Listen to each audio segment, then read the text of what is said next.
And I think we're ready to roll. My co-hosts, and please keep an eye on anybody who needs to be admitted while we go through this quick introduction.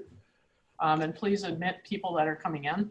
So I wanted to welcome everybody on behalf of the St. Pete Main Streets and the Skyway Marina District, which we call the Main Street Market District. The four of us have put together this workshop to try to help our businesses with COVID response questions that can be directed to the city. My name is Barbara Vogelweed. I'm the Executive Director of the Edge District Main Street Program, the Edge District, and my wonderful co-host, if you want to raise your hands or say hello, better yet, if people want to put on speaker view, they'll see them pop up on your screen. Beatrice Farrell, who is the Executive Director of Deuces Live Main Street. There's Beatrice. David Foote, the Executive Director of the Grand Central District. Misty Botorf, Executive Director of Skyway Marina District. Hi. All right, and you can find more information about us if you're not familiar with all of our districts. We now have a main portal for all four of us at stpetemainstreets.com. David, thank you for putting that together for us. But as you're hopefully aware, we are the official advocacy, community building, business assistance, promotions, and marketing, and historic preservation entities for each of our respective districts. So in this hour, as I mentioned, we want to address those most pertinent questions about responding to COVID as a business. And, you know, in addition to all the enormous physical, psychological, economic challenges of this pandemic, we all know that a significant part of the challenges have been and still are keeping up with the latest information in a very rapidly changing environment and being able to respond appropriately. So to that end, we're going to focus on three primary areas. And we really, truly appreciate these city officials who are taking their time out in their busy days to deal with the same challenges to talk with us. First, we're going to talk about emergency management and response efforts there. And Amber, if you want to hold up your hand up, we have Amber Bolding from Emergency Management. She's the manager. And she will address some of the questions that have come in there. Second, we have codes and enforcement. So we have Jennifer Bryla. Jennifer, if you want to wave your hand or say hi. She's Zoning and Development Review Manager.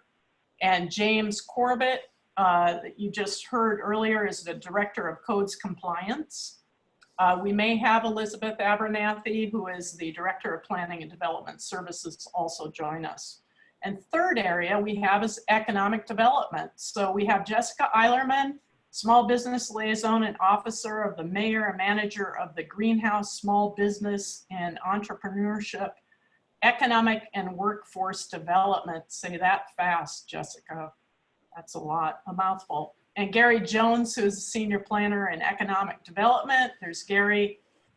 And we may have Sophia Sorolis, who is the Director of Economic and Workforce Development as well, join us later. So again, before we start, make sure that you stay on mute and use the chat function to everyone so we can see your questions or your comments as we go along.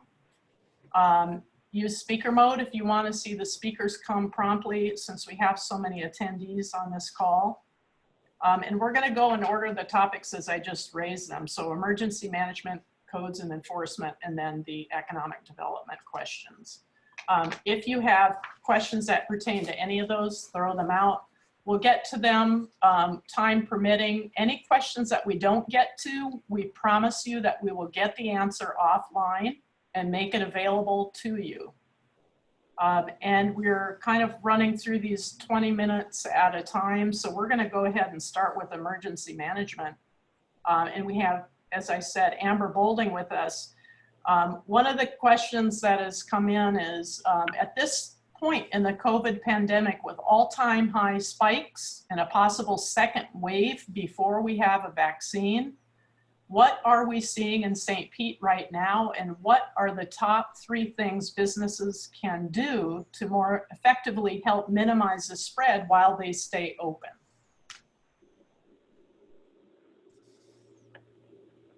All right, well, thank you. And it's a great question, and it's a heavy question. So first, I think to address the first part, what are we seeing in St. Pete right now? Really, I think what we're seeing is community spread, you know, and the evolution of this virus. Early on, you know, we would see the clusters in our long-term care facilities and other congregate living, you know, groups. And, you know, for the most part, when we had the high number in cases, we could explain them away, you know, and we didn't have that hard evidence of community spread. And then we did safer at home, which obviously kept the curve flat. We didn't see any spikes. And then as we opened up, you know, over the past, you know, 4 to 6 weeks, you know, these numbers have kept climbing. And, you know, we can't explain those away anymore. It's not the older population in the facilities, it's our younger group at 25 to 34, you know, with these outbreaks that we're finding not in facilities, but in, say, bars or restaurants, or different large party type gatherings. So in a nutshell, just to throw some numbers at you, as of today's report, Pinellas County has 11,754 cases. St. Petersburg has 5,114. Countywide, 262 deaths. Those deaths account for about 2% of all cases.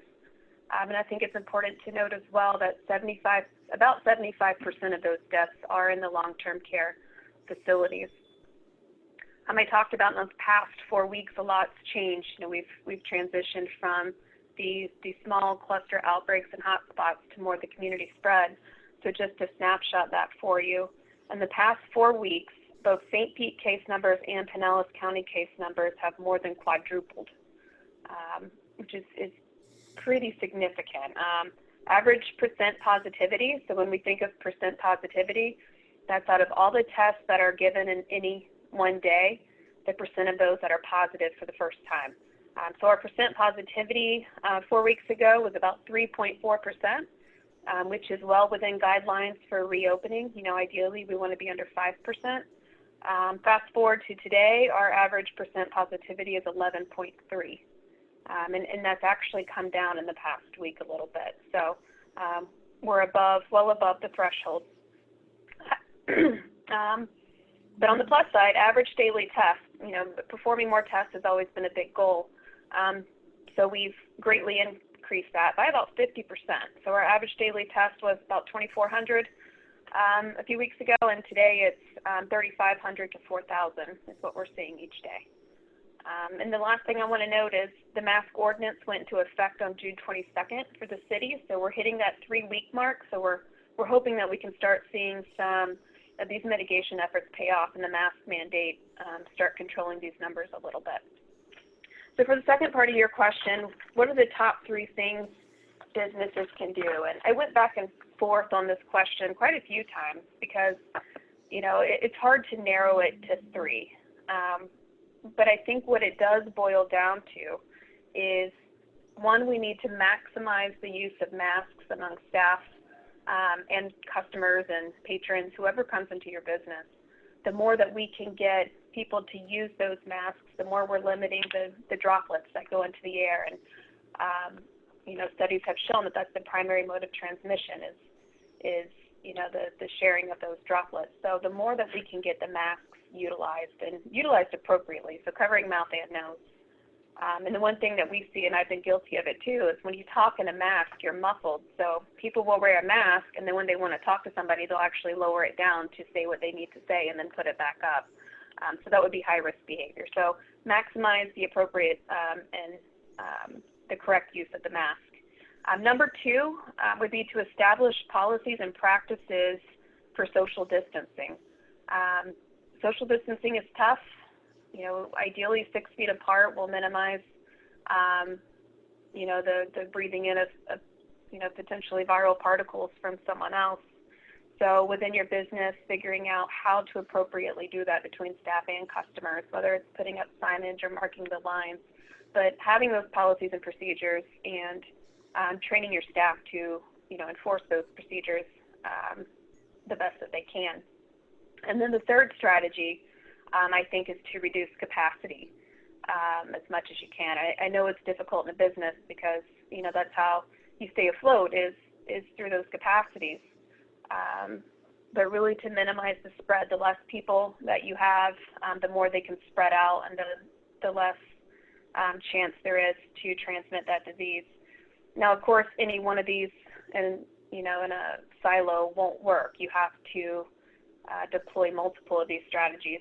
And just because I can't choose three, I'm going to add three more real quick, and I won't go into detail, but educate the employees about the steps they can take to protect themselves, not only at work but outside of work. A lot of what we see, and in the cases and outbreaks we see, people aren't being infected at work necessarily. They're being infected outside of work when they go to the parties or to the clubs or whatever it might be. So it's the risky behavior outside of work. The next one is maintain healthy business operations and maintain a healthy work environment, which I believe we'll get into in a later question.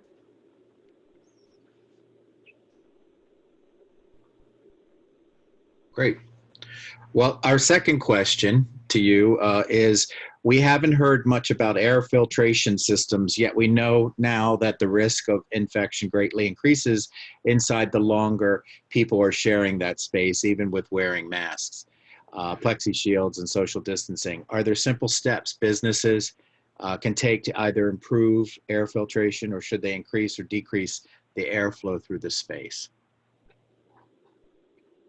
So this is a great question, and unfortunately, it's not necessarily an easy answer. And I'll go back to the last question where I said you have to deploy multiple measures to be successful. So looking at air filtration is just one such measure, and it's not a solution in itself. And I think that's really important to note that, having improved air filtration or special filters or UV light can certainly help reduce risk, but that in itself isn't going to drastically reduce risk. It has to be used in partnership with other mitigation measures. So with that being said, I do want to make note, during my research of this, according to CDC, the risk of spreading the virus that causes COVID-19 through ventilation systems hasn't been studied, hasn't been fully studied, but it's likely low. The routine HVAC maintenance is recommended. I would recommend, and I wrote this down as a note for myself, look at the CDC webpage. If you do cdc.gov/coronavirus, there's a great page and toolkit they have for businesses, and it goes through how to have a healthy environment in your business, and it goes through the air filtration systems and what you can do. So it talks about installing high-efficiency air filters, changing the filters regularly, especially if there's a known positive in your workplace, to change those. Increasing ventilation rates, so the more that you can get the air flowing through your business, the better, because you're getting the fresh air in and pushing the old air out. If you can open windows or doors, that's great, but I know with these, daily heat index of seeming 110 degrees, that's difficult to do. So whatever you can do to, increase that air movement and the filtration, and getting the highest, efficiency filters that you can. There are other considerations. So there's portable room cleaners you can get with the HEPA filters. We've read up on the UV light systems that you can get that help kill viral particles. And, what I found for the most part that, those specialized machines aren't really recommended unless you are in a high-risk environment. For example, a healthcare center, someone who's actively treating COVID patients, or a place where COVID patients symptomatic may present. So I don't know that I would recommend, purchasing, heavy equipment like that to help your business, only because it hasn't been proven yet. So again, HVAC needs to be a part of the strategy, but really, in all the research I've done and everything I've heard, even more important than the HVAC strategy is to look at, the other measures such as social distancing, having proper hygiene etiquette with washing your hands, covering your sneezes, and wearing those masks. That's going to be even more influential to preventing or minimizing risk for COVID.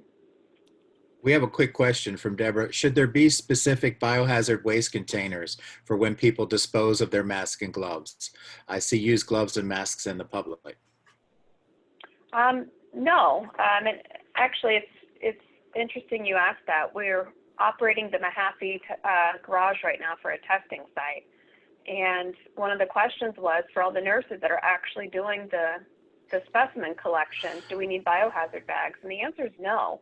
So even as we're collecting, the specimens from these patients coming through and they're, taking off their gloves, after every patient, they go in the trash can. So biohazard bags are expressly for bodily fluids, blood and vomit and things like that. So it is not recommended that gloves and everyday masks be used or have biohazard bags. Thank you. All right, thank you. What are the current requirements and recommendations for screening of employees and handling positive testing employees? Thank you. And this is another one I'm going to put a plug in for the CDC guidance. Everything we have, it's all guidance based, and because COVID-19 is a novel virus, we don't know everything about it, and we're learning more about it every day the more it's studied. So guidance changes. So as a business, I definitely recommend going into that site, taking a look at guidance, because it really breaks it down for you. Everything from, when should I open my business? How do I keep it open? To how do I keep my employees safe? To what happens if somebody tests positive? So again, take a look. But to your question, requirements and recommendations, there is no requirement right now. There's no requirement to screen your employees. There's no requirement to test your employees. They're all just recommendations right now, and every business is different. So part of that is doing a kind of a hazard assessment on your own business to see, what are your risks? What are the risks to your staff? What are the risks to your customers? To find out if you should be doing screenings as they come in. And you could do a screening. It could be a temperature check every day. That seems to be a popular one. So as long as somebody's under 104, or 100.4, they can come in. You can ask the questions. Do you have a cough? Do you, have shortness of breath? Go through the list of symptoms. But what we're finding is any one of these things aren't necessary, to be COVID positive. We're seeing more and more asymptomatic people. So while certainly having these screenings of staff can be a strategy to help reduce the risk, or mitigate a potential, positive and outbreak, it's definitely not a solution to keep it out of the workplace. So screening is good, but with that is also education to your staff on how they can keep safe. So just some quick points to prevent and reduce transmission among employees. You definitely want to encourage, if they're not feeling 100%, keep them home. And that's really tough to do sometimes because, we need staff to work. And being at the fire department, it's vital that we have people, our firefighters come to work every day.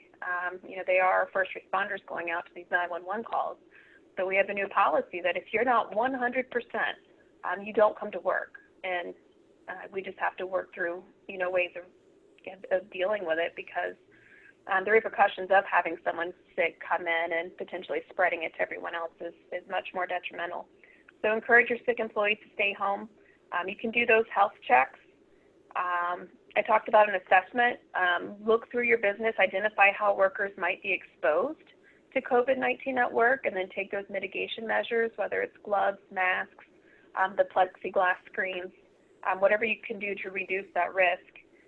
If you have an employee that becomes sick while at work, separate them immediately, and then take action. If an employee is suspected or confirmed COVID-19 positive, we know how highly contagious this is. So if one of your staff are positive, there's several different steps for you to take right away. Those are also on the CDC website. It includes, disinfecting the area, any of the workstations, identifying close contacts to that employee. So if that employee was in close contact, meaning within 6 feet for 15 minutes or longer of other employees, you want to send those other employees home to self-quarantine and watch for symptoms to make sure that, your business doesn't in itself become a hot spot by transmitting the virus from employee to employee. So, there are steps to take just to reduce, that risk. But again, you most likely don't need to shut down your business. Again, it depends on your situation and how many staff you have. But just because you get a case doesn't, in general, make you need to shut down your business. You just have to take some of those measures to make sure you protect everyone. So cleaning and disinfecting, identify exposures and possible quarantine of other staff, and then follow the CDC return to work guidance, which identifies at what point that person can come back to work safely. Great. Thank you so much. I think we have another question too. So Amber, now that it's hurricane season, how is the city's readiness for that impacted by COVID? So hurricane season is, a challenge on a good year, I think, only because we never know what to expect. We have slow seasons, we have busy seasons, we have all of these forecasts and predictions that come out, but at the end of the day, it only takes one storm. And in the past, the way we stay safe through the storm is, we head for high ground and we shelter together. And we can't do that anymore. Sheltering together now is high-risk behavior for COVID-19. So, God forbid we start to flatten the curve and then the storm comes and, our numbers go through the roof again because we weren't able to adequately prepare for that scenario. So, that's what we're working on now and what we have been working on. It's not just a city initiative, it's city, county, state, different agencies, healthcare agencies, nonprofits, businesses, residents. It's all of us working together and really taking personal responsibility, for our own preparedness. So just to run through a couple things that we're doing at the kind of the city, county government level, you think there's three main areas of a hurricane response, which is evacuations, sheltering, and then the preparedness for hurricanes. So with evacuations, this year more than ever, we're going to look at more of a targeted evacuation strategy. So we're not just saying, all of evac zones A and B, but maybe looking more at the direction of the storm and where it's coming from, how big, the wind speed area is, so we can better predict storm surge and do some just more targeted evacuations. Reduce the shadow evacuations. So what that is if I live in a evacuation zone B and an A is ordered, I might want to leave just because I'm nervous. So we want to reduce that and empower people that if you adequately prepare and that maybe your home is hardened or it's newer construction, that you actually can shelter in place. We want people to do that just to decompress the people that are in the shelters. With the shelters, we need more space. We can't, we always say that it's a lifeboat, not a cruise ship, and a shelter. And we envision, all these cots stacked together. Well, this year, we can't do that anymore. We need to give people space. Every family needs at least 6 feet plus around them before the next family. So it's going to, take more space, more classrooms, more schools to do that. So it's, us working with, all of our partners to be able to do that, but also empowering all of our residents and businesses in the faith-based community that, to be a host shelter or host home. If you can take people in your place of business or church or, house, think of ways that you can do that while also using these mitigation measures, whether it's still staying socially distanced or, using your mask, using your hand sanitizer. We have to be creative, but, like I said, it's also that personal responsibility, which will then take us into our preparedness plans. We have people that are complacent, any given year, but, this year more than ever, you have to know your risks and you have to have your plan and know what to do because, it's hard going grocery shopping, on a good day right now and getting your toilet paper and your hand sanitizer and your Clorox wipes. Those are all things that are difficult right now. Think of how much more difficult it's going to be once we get in that cone. So, we want people to think through it now, to have their plan, to not just rely on the city, the county, the state, the hospitals, the shelters to take care of them because we can't. We're going to do everything that we can. But at the end of the day, we need people to, you know, take action and come up with their plans and be ready to execute those plans when the time comes, to make sure that they're not only protecting themselves, but they're protecting their neighbors and their family as well. Thank you so much, Amber. And we're going to take a little of the load off, but not release you completely, because the next question going into enforcement and codes, I want James also in on this, and Jenny if she wants to. But there have been a lot of questions about enforcement of the new city restrictions on businesses regarding masking and social distancing. How is enforcement being handled, just so our businesses know? And what kind of results are you seeing out there? Okay, so I'll start out. Initially, when the first executive order was implemented, my investigators began going door to door to all the businesses in the city, essentially checking for employees complying with the face mask requirement, as well as making sure that businesses had a mitigation plan and ensuring that that plan was posted. Initially, particularly with the mitigation plan, several businesses were confused as to what a mitigation plan consists of. If they could just put a sign on the door that said face mask required. So we did provide all businesses that did not have a mitigation plan 7 days to come with a mitigation plan and have it available to the public. We have been instructed by the administration that any face mask violations that we observe to immediately be issued a municipal ordinance violation. So since the 22nd of June, anytime we observed a face mask violation, my investigators have been instructed to make contact with hopefully the manager or supervisor on duty to let them know what was observed, but also inform them that a municipal ordinance violation will be coming in the mail. So now that we're a few weeks into our inspections, we've conducted a little over 2,400 inspections. Of those inspections, I'll say only because I think it's a pretty good number.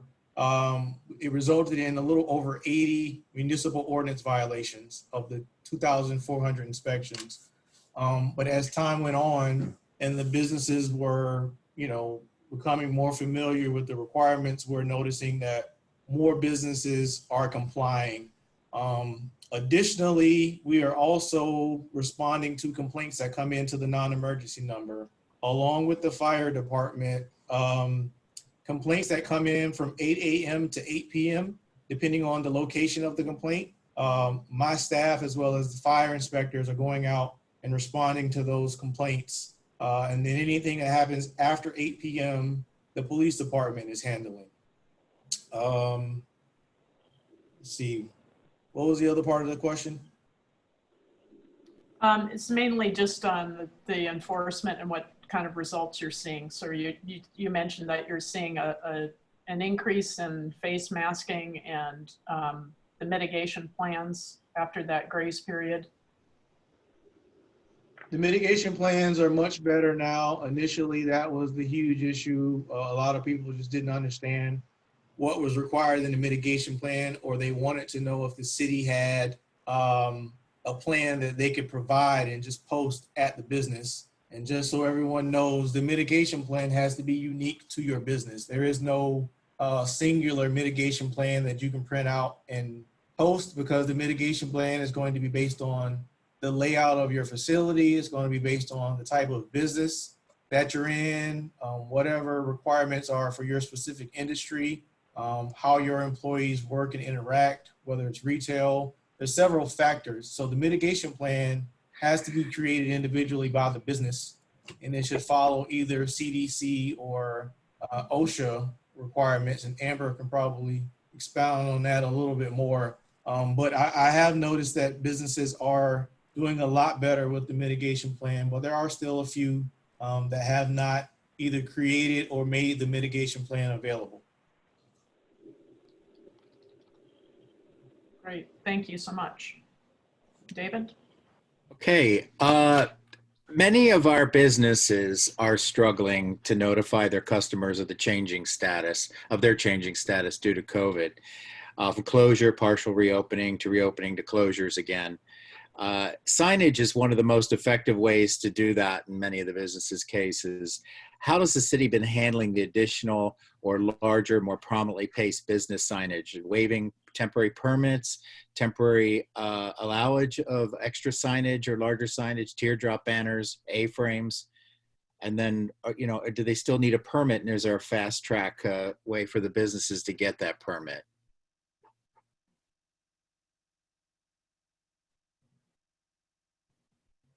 James, I don't know if you want to speak to enforcement. I know from the permitting sign, we have not been directed to waive any fees for temporary signage, nor have we been told to expedite any or provide extra allowance for temporary signage.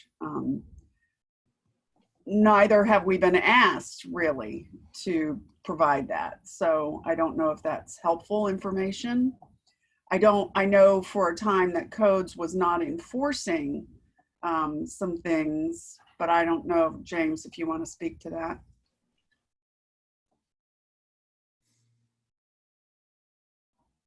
Yeah, so Jenny's correct. In the initial phase of when the city started to respond to the COVID outbreak, codes did, for a period, suspend pretty much all enforcement activity with the exception of life safety issues.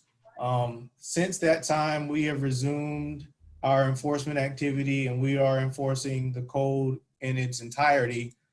What the adjustment that we've made is we are providing homeowners and businesses more time than we typically would for compliance. But as far as the code for signage, it has not changed. There are no, there's no suspension on enforcement of the signage. What I will say, and this is a difficult question, and I can tell you that for everything that we do, there are varying opinions that feel very strongly about how we should be handling these. I can tell you right now, probably one of the most common complaints that I'm getting in is that codes needs to enforce the signage more. And the reason is, and you all have probably seen it, we actually did a ride around the city today just to check out how things were going with signage and other things. There are some businesses that just get so carried away. There was a business today with banners, flags, an inflatable person on the roof. And that's the issue, that I don't really have the ability. I cannot give reprieve from the code. The code is the code, and it's our responsibility to enforce it. We try to use a common sense approach. So, I can't say that you can put out a banner now and you don't need a permit. I don't have that ability to exempt you from the requirements of the code. We're trying to use a common sense approach. So if a business has one sign in the front of their building and it just says, we are open or open for dining, and it's placed in a manner that's not, obnoxious, we're trying to leave it alone. But the problem is that, businesses have varying ideas of what's acceptable. And I can't really I can stand on enforcing the code. If we enforce the code and someone says, why did you send me a notice? Well, that's the ordinance. It's a lot harder to defend not enforcing the code.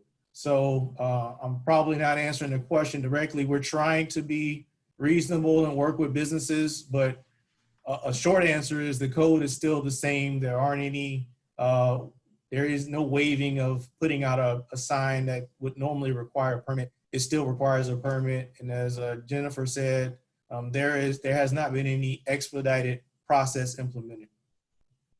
Thank you. Okay, next question. The temporary parklets have been a great way for the city to allow businesses to increase their outdoor area for customers into street parking spaces during the pandemic. Can you speak about how the businesses can get a parklet, what they are allowed to do with it, and how long it will be there. Also, specifically now with summer heat, are they allowed to run electrical cords with water misters or fans into those parklets to keep customers comfortable? If I might add on to the previous question before we move on to this, I'm sorry I was muted. This is Elizabeth Abernethy. I'm Director of Planning and Development Services for the city.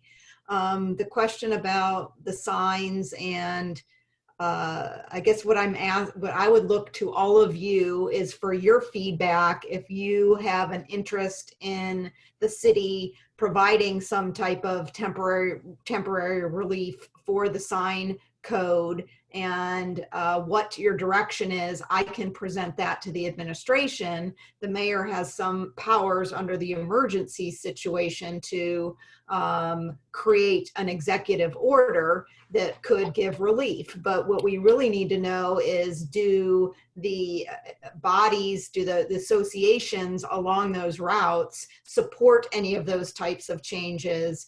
And if so, maybe some direction on what you would support. You know, is it an extra banner? Is it an extra flag? Is it extending the 30-day limit on temporary signs to 60 days or something to give a little extra time? Those are the types of things that, you know, we could provide direction to the administration, and then they can give, the mayor could create an order that would allow some, you know, temporary relief during the state of emergency.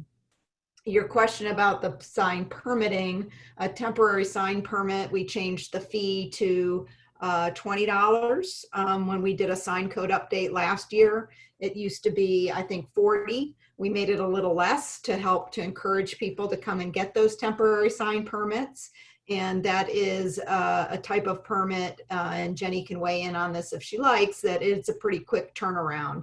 Because we're not open in person right now, it's not walk up to the counter and get it, but that I'm certain that that's something that Jenny can provide some direction for any of the business owners on how to email that request in, and it's something that can be done electronically or virtually. So sorry again to jump in. We can move on to the next question. Or if anybody else has feedback on that. No, thank you. Jenny, do you have that information to share currently, or can you get that to us for later? Or Sure, you can just email me directly and I'll send it to the right person to process the permit. All right, thank you so much. You're welcome. Do you need me to repeat the parklet question, anyone, or do you have it in front of you?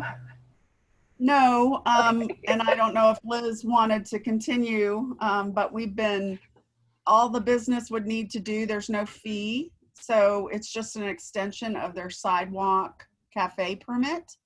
If they don't have a sidewalk cafe permit, then they would need to fill out that same paperwork so that it releases liability from the city, but it's really an easy process. And then we go out and see how many parking spaces that business would be entitled to. And we interviewed the other businesses along the corridor to see if anybody else wants to so that we're not bringing out the concrete barriers more than one time. And so it's a relatively simple process. There is no end date at this time. The mayor and Liz can speak to what the administration's expectations are for leaving that up. But there was a lot of discussion when we established the program of, you know, should there be an end date? Should it end at a certain phase of the governor's orders? And we decided to really want to just leave that open and see how things go. Right now, the approval is good until we inform the business that we will be removing it, and we give them 72 hours. So we would give notice that we will be removing them. I don't foresee there being any change in the immediate upcoming weeks. I think we would need to see some changes to the emergency orders. We'd also looking for feedback from associations. You know, have there been any issues? Are there any conflicts? Are you seeing any problems with any of these locations that might be causing some unintended consequences for some other businesses? So, you know, if you have any feedback on positive or negative on how they're working in any of your areas. We do have a few additional sites that are pending requests on the 200 block and the 400 block of Central that are currently under review. Thank Okay. you. Well, I have, yeah, go ahead. I was just going to make sure we followed up on the misters and the cordage. Correct. Yep. Now that it's summer. We would allow that consistent with a sidewalk cafe permit as long as it was safe and taped down and you know, falls in guidelines with what we allow for a sidewalk cafe permit. Thank you. Are there any temporary or permanent code changes that the city is making to respond to the pandemic? Will there be any additional requirements going into building codes, for example? I don't know of any at this point. I know we are planning for a code update and we're working through our 2050 conversation, so that will ultimately result in changes to the code, but I don't know if they would be directly related to the pandemic as far as occupancy loads and distance separations and things like that. Is that what you're referring to? Yes, but outside of what the order requires with respect to being in compliance. So I guess in addition to you have to have your capacity, are there anything else that we should be aware of that are related to the pandemic outside of, you know, especially the percentage that you can have inside in a building? I'm not aware of anything other than, you know, the direction we're getting through the governor's office. And then, you know, if our mayor makes specific orders for our city, like the current mask requirement. I have not heard anything about a need for any permanent code changes, but certainly if anybody has some thoughts about something that might warrant change, as Jenny mentioned, we're going to be doing a review of our codes over the next year, but that, you know, that's a pretty much a year-long process for adoption next summer.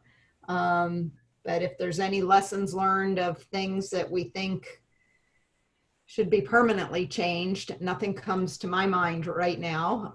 But certainly if anybody has thoughts, feel free to email us. And we need to take all of this into consideration as we move forward and how our world is going to operate. So some things are going to change permanently, right? Right.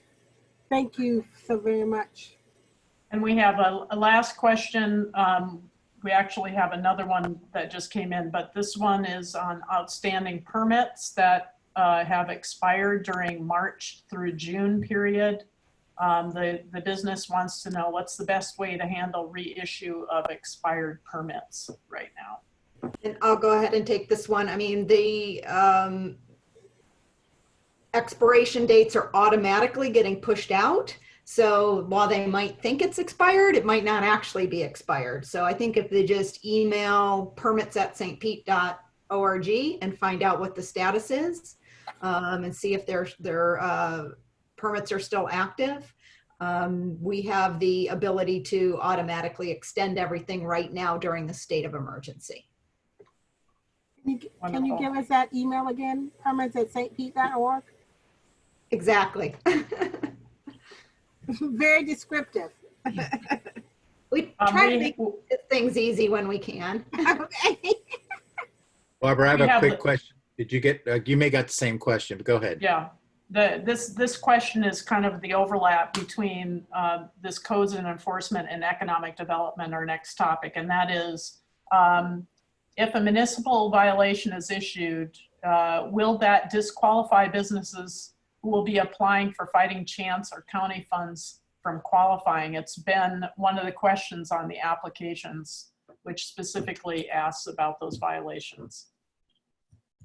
I don't know if Jessica or Gary wants to address that. You might need to unmute Jessica. I'm not sure she's muted.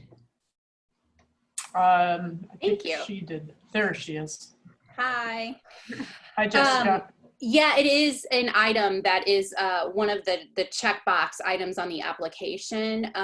You know, we have had a few instances where there has been a violation that has kind of associated with the property, but the owner of the business was not the violator. And so, you know, we try to be as reasonable as possible and really look into that situation. And I would encourage, if any business owner is in that boat or is analyzing how to move forward, I would just tell them to, you know, certainly you can call or email me at any time. And also our main greenhouse assistance line is info@stpetegreenhouse.com, and we have a team of our staff that are providing technical assistance. So when if a potential applicant wants to talk about those things before they invest their time in doing the application, our team's ready to help with that. So we don't want to have you go down, you know, a situation if it's just not going to be one that is going to be fruitful for you. I hope that answers the question. Before we move into this last section, I do have a question that was posed to James, specifically speaking about the mitigation plan. One of our businesses asked that she had an inspector reviewing their mitigation plan and referred to the order that she needed, that she said mentioned taking temperatures of staff. But in reading the executive order, there's no explicit mention of that requirement. Can someone clarify that?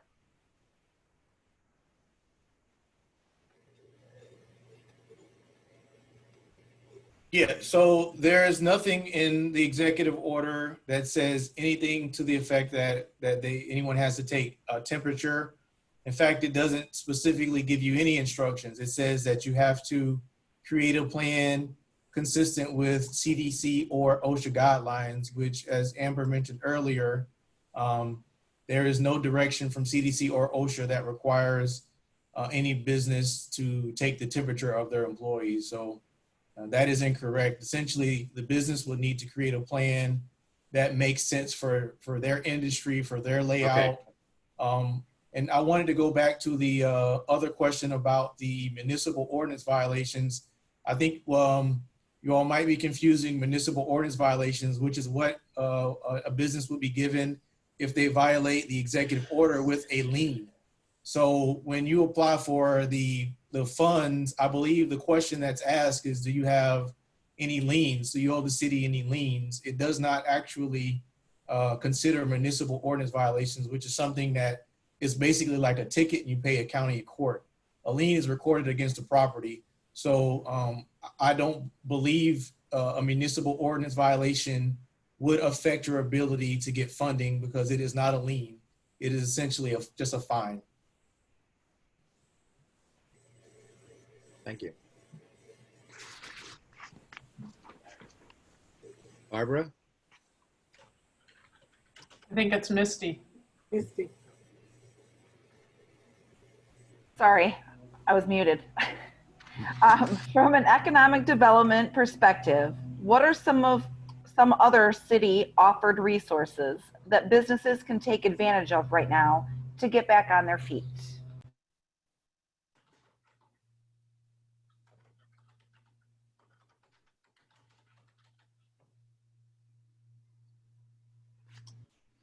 I think this was for Jessica and Gary, probably. Yes. I think you're both muted. Gary's I'm starting to text. I'm muted. Gary, do you want me to start, or would you like to? Yeah, I think a lot of it's greenhouse resources. So, Okay. Yeah. Okay, I'll take it. So the main municipal or city-led initiative right now is, of course, the Fighting Chance Fund. That remains open We're now in phase 3, which is really the widest net that we've casted in terms of eligibility for this fund. There's really no industry eligibility requirements any longer.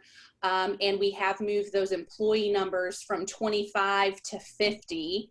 And so those were 2 of the hurdles, frankly, that some of our small businesses had in accessing it in earlier rounds. So in this current round, we have really widened that, that net. And so we are encouraging businesses, if you're in a scenario where you've been COVID impacted, and really that's just about every business, please review the eligibility requirements and application, and I would strongly encourage anyone who hasn't to look at that. Beyond the Fighting Chance Fund, the greenhouse, which is the city, is a city and Chamber of Commerce partnership, but it is a major piece of the city's economic and workforce development department. So we have a variety of goals within that department, and small business and entrepreneurship is one of those major areas or buckets of our economic development work. And a lot of that manifests through efforts from the greenhouse. So we have a couple things I wanted to note, because I know a lot of folks are aware of the greenhouse, but what we've really tried to do is move to a virtual platform, just like everybody. So a business owner who needs something can continue to get those resources at most 98% of what we do is free to free to access. So we don't want finances to ever be a burden to get this type of assistance. And we know that our business owners have a lot going on right now. So we have really transitioned to a lot of virtual platforms to try to make those things available still. And before the pandemic, we were making a transition to a person-to-person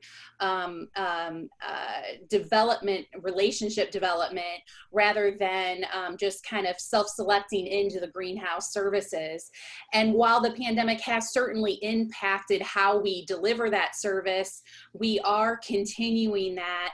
And the reason I really want to talk about this today is because a lot of times what we're seeing is that our business owners are overwhelmed. There's too much information. There's too many programs. There's too many changing rules.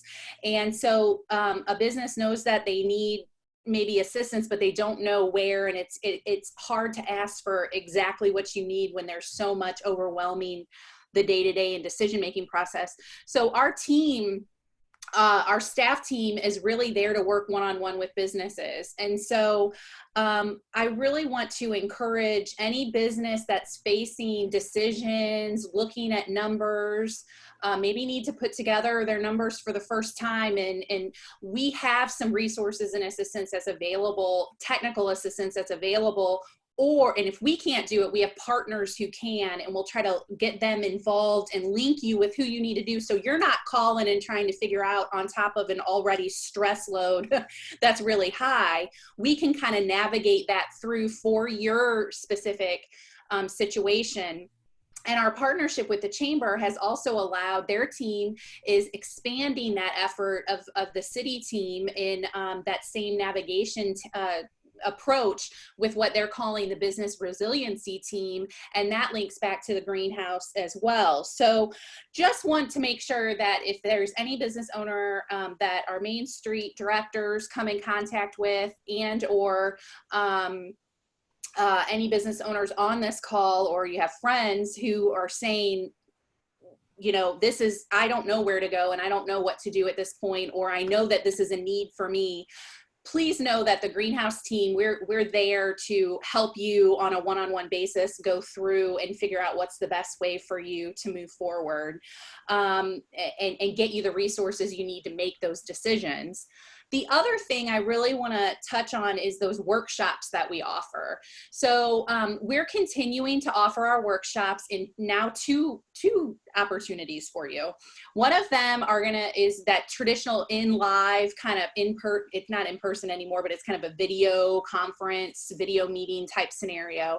But we also are taping and making available 24/7 at your convenience topics that are real popular for our business owners. So you don't have to wait for a set point in time and then you're on your 18th Zoom call for the day at 6 p.m. and you're like, the last thing I want to do is talk about my business finances. You can just watch it when you have free time. And we really encourage that because those workshops are made to be the 30,000-foot kind of approach on major topics to arm you with, this is the area I really need that help with, and then we can match you with mentors and experts in those areas to try to help you navigate that idea you kind of pinpointed as an item of opportunity. We have also, in that same line, we're bringing on new topics. So it's a great opportunity when you're living through a pandemic to say, hey, we probably got some business topics that our folks are facing that we don't really have curriculum built around yet.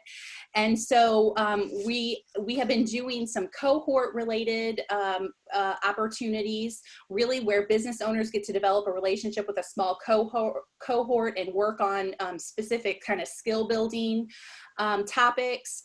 One example of that is our GAP program, Goal Accountability Project. But a couple of our workshops are things like how to utilize social media in a different way. So how can you monetize your Instagram account, not just start an Instagram account, but how do you monetize it? How do I pivot? Because my business concept was built on person to person. I can't do that anymore. How do I now take that idea and pivot it so I can continue to operate? So those are just a couple of the new topics we're bringing online based on what we're hearing from our business community. And that kind of leads me to where I'll kind of wrap up, because I could talk about this for a while, we really want to hear from our business owners. What are your needs? We are definitely finding trends based on Fighting Chance and our outreach and navigation discussions we've been having with businesses and business groups.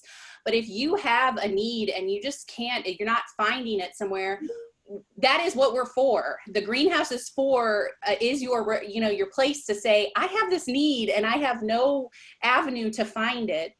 We will build out curriculum based on the needs our business community brings to us. And we, again, do that at no charge for you, because if you have that question, the likelihood is many other business owners have that same need or assistance item. And we would love to try to provide that solution for you. So that's kind of ask number one, is if you have ideas or topics, let us know what they are so we can be helpful to you. Number two, and by the way, we turn those around pretty quick, so you're not going to have to wait like 4 months before it comes online. The final thing is, we are very fortunate in this community to have a city government that puts dollars into localized incentive programs. A lot of communities are not that fortunate. They only can rely on state and federal programs. So our team is currently saying, this is what we have kind of coming up with our incentive package and opportunities. And maybe what we have been doing isn't responsive to where we're at with the pandemic, because it's just changed so many things. So we're really open to hearing from our businesses on what are these unexpected things that you're trying to come back online, and you are, but this thing has always been an issue, and you're investing and you're doing your mitigation plan and you're doing all the things you should be doing, but this thing is really impacting your business. Let us know that. The greenhouse is going to be working with our colleagues and the other part of our economic and workforce development department to put some listening sessions together. So you'll be hearing about those, and we'll make sure all the Main Street managers have that information to distribute. But y'all are kind of hearing this for the first time. We want to hear your thoughts and ideas, and we want you to be engaged in that process, because we try to be as responsive as possible, but when you're living it and breathing it, as a business owner, you have ideas that we need to hear. So, and frankly, concerns. So we want to make sure that every business owner knows that there are opportunities to provide that feedback, and we take that very seriously. So that wraps up my portion there. Happy to answer any questions in the chat or otherwise. And I think because we are out of time, we are going to wrap up, but we do have one of our participants is reminding us that we also have SCORE as a resource, and that we have a lot of great organizations who are all working on different kinds of services and wishes that we could collaborate more. So it's a very good point. And if you do have any other questions for this team of esteemed city officials, feel free to email us. You know where to find us, and we can relay those questions on. But we will make the recording available. Once again, thank you so much to all of our city officials who joined us today. Thank you for taking the time, and to all the participants, all the businesses who showed up today. Thank you on behalf of us all for attending. Yes, thank you, everyone. Thank you. Thanks. Thank you. Take good care.